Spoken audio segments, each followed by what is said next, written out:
I was driving back from my brother's house one night, around late September. He lives about 2 towns over, and the only way back to my place is through a long stretch of road called Highway 12. Locals call it the Dead Mile. It's not that people die there or anything, it's just nothing lives out there. No streetlights, no houses, just black trees and silence. You could drive 20 minutes without seeing another car. It was around 1:30 a.m. I was sober, alert, and had the windows rolled down slightly.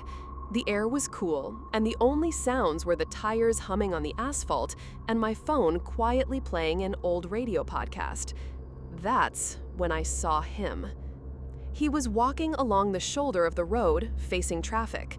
Pale, shirtless, barefoot. No bag, no phone. Just a skinny guy dragging his feet slowly along the road. I slowed down, naturally, trying to get a better look. Something in me knew not to stop. I couldn't see his face clearly, but it wasn't just the darkness. It was the way he moved. His arms hung stiff, and his head jerked slightly every few steps, like he had some kind of seizure or neurological issue. But when I passed him and my headlights fully lit him up, he didn't flinch. His eyes were already wide open, locked directly on my windshield. It was like he was waiting for me. I kept going.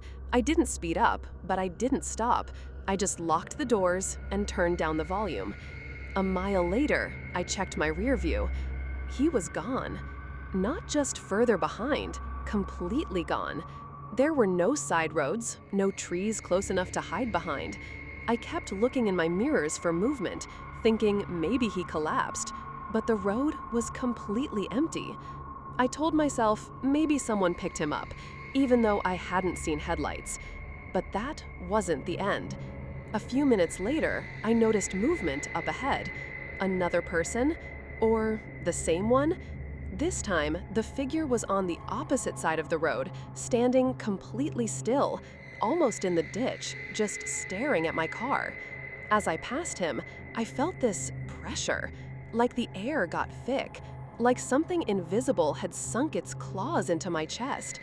And for just a second, as I passed him, I swear to God, his mouth was moving, like he was saying something, but there was no sound. I sped up. I kept going down Highway 12, gripping the wheels so hard my hands were hurting. And then I saw him again. I was doing 50 miles per hour at this point, and this time, he was in the middle of the road, standing directly under the next bend of my headlights, feet planted, hands at his sides, still, watching. I swerved hard to the right, nearly fishtailing into the gravel shoulder, and barely missed him. But I never felt a bump. I didn't hear a scream. I slammed the brakes and looked back. The road was empty. Nothing. No body, no blood, just silence. I didn't turn around. I drove the rest of the way home shaking. By the time I pulled into my driveway, it was close to 2:15 a.m. I ran inside, locked the door, turned on every light in the house. My hands were still trembling. I told myself it was just sleep deprivation, a hallucination, the mind playing tricks. Until I looked at my phone. In my Photos app, there was a new image. I hadn't taken any pictures that night, not even by accident. I opened it. It was a dark photo, mostly black, but in the center, standing by the edge of the highway, was the same man. Close this time. His face lit only by the faint glow of my headlights. Eyes wide, mouth open in a scream. But the worst part? It was taken from inside my car, like someone had been sitting in the back seat. I don't drive on Highway 12 anymore. I take the long route through town, even if it adds an hour.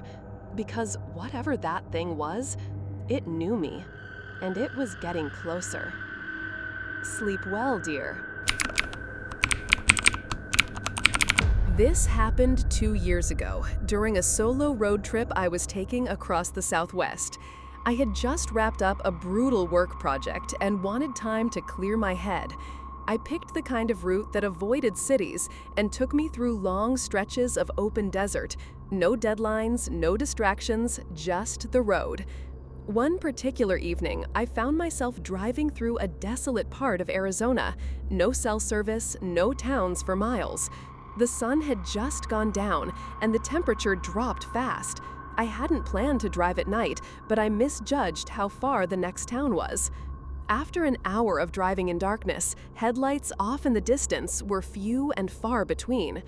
Eventually, I saw a small gravel pull-off on the side of the highway. It looked like one of those makeshift rest areas, just a trash can, a bench, and nothing else. I figured I'd park for the night and sleep in my car. I was too tired to keep going.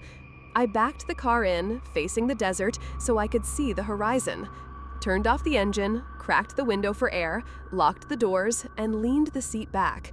It was dead silent. No crickets, no wind, just the dry stillness of the desert. At first, it was peaceful. I stared at the stars until I drifted off. I don't know what time it was when I woke up, but something felt wrong. You know that weird pressure in your chest when you're being watched? That. I sat up slowly, eyes adjusting to the darkness. My headlights were off, interior lights off. The desert was pitch black. Then I noticed something. In the side mirror. Movement. I turned my head and looked out the driver's side window. Nothing, just open desert. I waited, listening. Silence. Then, a soft crunching sound behind me. Gravel. Footsteps. I froze. My breathing got shallow. I reached for my phone, but remembered, no signal. And more importantly, no one to call even if there was. I slowly adjusted the rearview mirror. Behind my car, in the dim moonlight, there was a figure, standing still, maybe 20 feet back. I couldn't see their face, just a silhouette, not moving, not approaching, just watching. I stared, heart racing, trying not to make any sudden moves. I even thought about turning on the headlights, but I didn't want to draw more attention to myself. I waited, thinking it might be a hiker or another traveler. But they didn't move, not once. Then they crouched, slowly, like an animal, still facing me. My hand went to the ignition. I hesitated. I didn't want to startle them if they were dangerous. But when they started crawling toward the car, I turned the key. The headlights flicked on. Nothing was there. No person, no movement, just the gravel and the highway. I sat there, blinking, confused and shaken. I turned the car in a slow circle with the headlights sweeping across the desert. Still, nothing. I don't know if I imagined it or if whoever it was dove behind something, but they were gone. I didn't wait to find out. I pulled back onto the highway, heart pounding, eyes darting to every shadow. I drove for about 20 minutes before I saw headlights behind me. They were far back, maybe a mile or so. At first, I didn't think much of it, but they stayed there. Every time I sped up, they sped up. Every time I slowed down, they slowed down too. Now I was panicking. I took the next exit, just a dirt road off the highway, and killed my lights. Pulled into a ditch and waited. I watched through the rearview mirror. The other car passed the exit, then slowed down and stopped. Brake lights stayed on for what felt like forever. Then it backed up. I couldn't breathe, but right before it reached the dirt road, it took off again, sped down the highway, and disappeared. I waited another 10 minutes before pulling back onto the road. I drove the rest of the night straight through until I reached a gas station at sunrise. There, I finally checked my phone. No messages, no missed calls. But when I opened the camera app, there were 10 photos, black and white, grainy, like they were taken through a foggy window. Each one was of me, sleeping, in my car. The final one was taken from the passenger side window. In it, you can clearly see my face in profile, and a second face, reflected in the glass, smiling. It started with small things. things you'd easily brush off. I'd come home from work and the hallway light would be on. I always turned that light off when I left. Or I'd find a kitchen drawer slightly open, a dish moved, the bathroom door closed when I left it open. I blamed it on myself. Long hours, stress. Maybe I thought I turned off the light. Maybe I forgot. But things escalated. One night, I came home, walked into my bedroom, and the window was cracked open. Just slightly. I hadn't opened it in weeks, and it had rained the night before. I remember just standing there, staring at it, this weird, cold dread creeping in. Then the sound, from above. A soft creak, like a slow step, in the attic. I told myself it was just the house settling, old wood, pipes, wind. But that night, I barely slept, and that became the pattern. I'd hear faint creaks in the ceiling, almost like shifting weight, sometimes closer, sometimes farther away, always late at night. I didn't tell anyone. I didn't want to seem paranoid. But one Saturday morning, something happened that forced me to stop ignoring it. I was in the kitchen, boiling water. I reached for a box of tea on the shelf, and there was a used, half-burnt candle tucked behind it. A candle I'd never seen before. It had wax dried on the side, like it had been used recently. But I live alone. No one had been over in weeks. That was the moment I snapped out of my denial. Someone had been in my house, or was still in my house. I left immediately, got in my car, drove to a gas station down the road, and called the police. They came, did a sweep of the house. Nothing.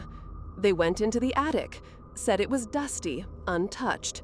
No signs of forced entry, no one hiding. They were polite, but I could tell they thought I was wasting their time. I felt stupid, embarrassed. So I said thank you, apologized, and pretended like it was over. But it wasn't. That night, I locked every window, every door. I even wedged a chair under my bedroom doorknob. Around 3 a.m., I woke up to the sound of footsteps, not above me, inside my hallway. They were soft, deliberate. I couldn't move. I just laid there, listening, heart pounding so hard I felt sick. The steps stopped outside my bedroom door. Then silence. I didn't sleep after that. I just stared at the door until morning. When I finally got up and checked, nothing. The hallway was empty. But the attic door? It was slightly open. I didn't call the cops this time. I called my brother. He lives 2 towns over. He drove out that morning, furious I hadn't said anything sooner. He brought tools, a crowbar, a flashlight. We both went up into the attic. And this time, we found it. In the far corner, hidden behind old boxes and insulation, there was a nest. That's the only way I can describe it. A pile of blankets, food wrappers, empty water bottles, and a journal. A journal. It had entries in it, dozens of them, all handwritten. And they weren't just notes. They were about me. My schedule, what time I left for work, when I showered, what I cooked, who I called. There were even drawings of me, sleeping. Like someone had been watching from the attic vent above my bed. My brother wanted to call the police again, but I stopped him. I just wanted out. We packed my bags, and I left that day. I stayed with him for 3 weeks while I looked for a new apartment. The police did another search, but whoever had been living there was already gone. They think the person might have snuck in months ago, maybe when I left the back door unlocked while carrying groceries, or something small like that. They never caught them. I moved far away. Different city, different job. And I never live on the top floor anymore. Because now I know, sometimes the feeling of being watched isn't just in your head, it's in your attic. Sleep well, dear.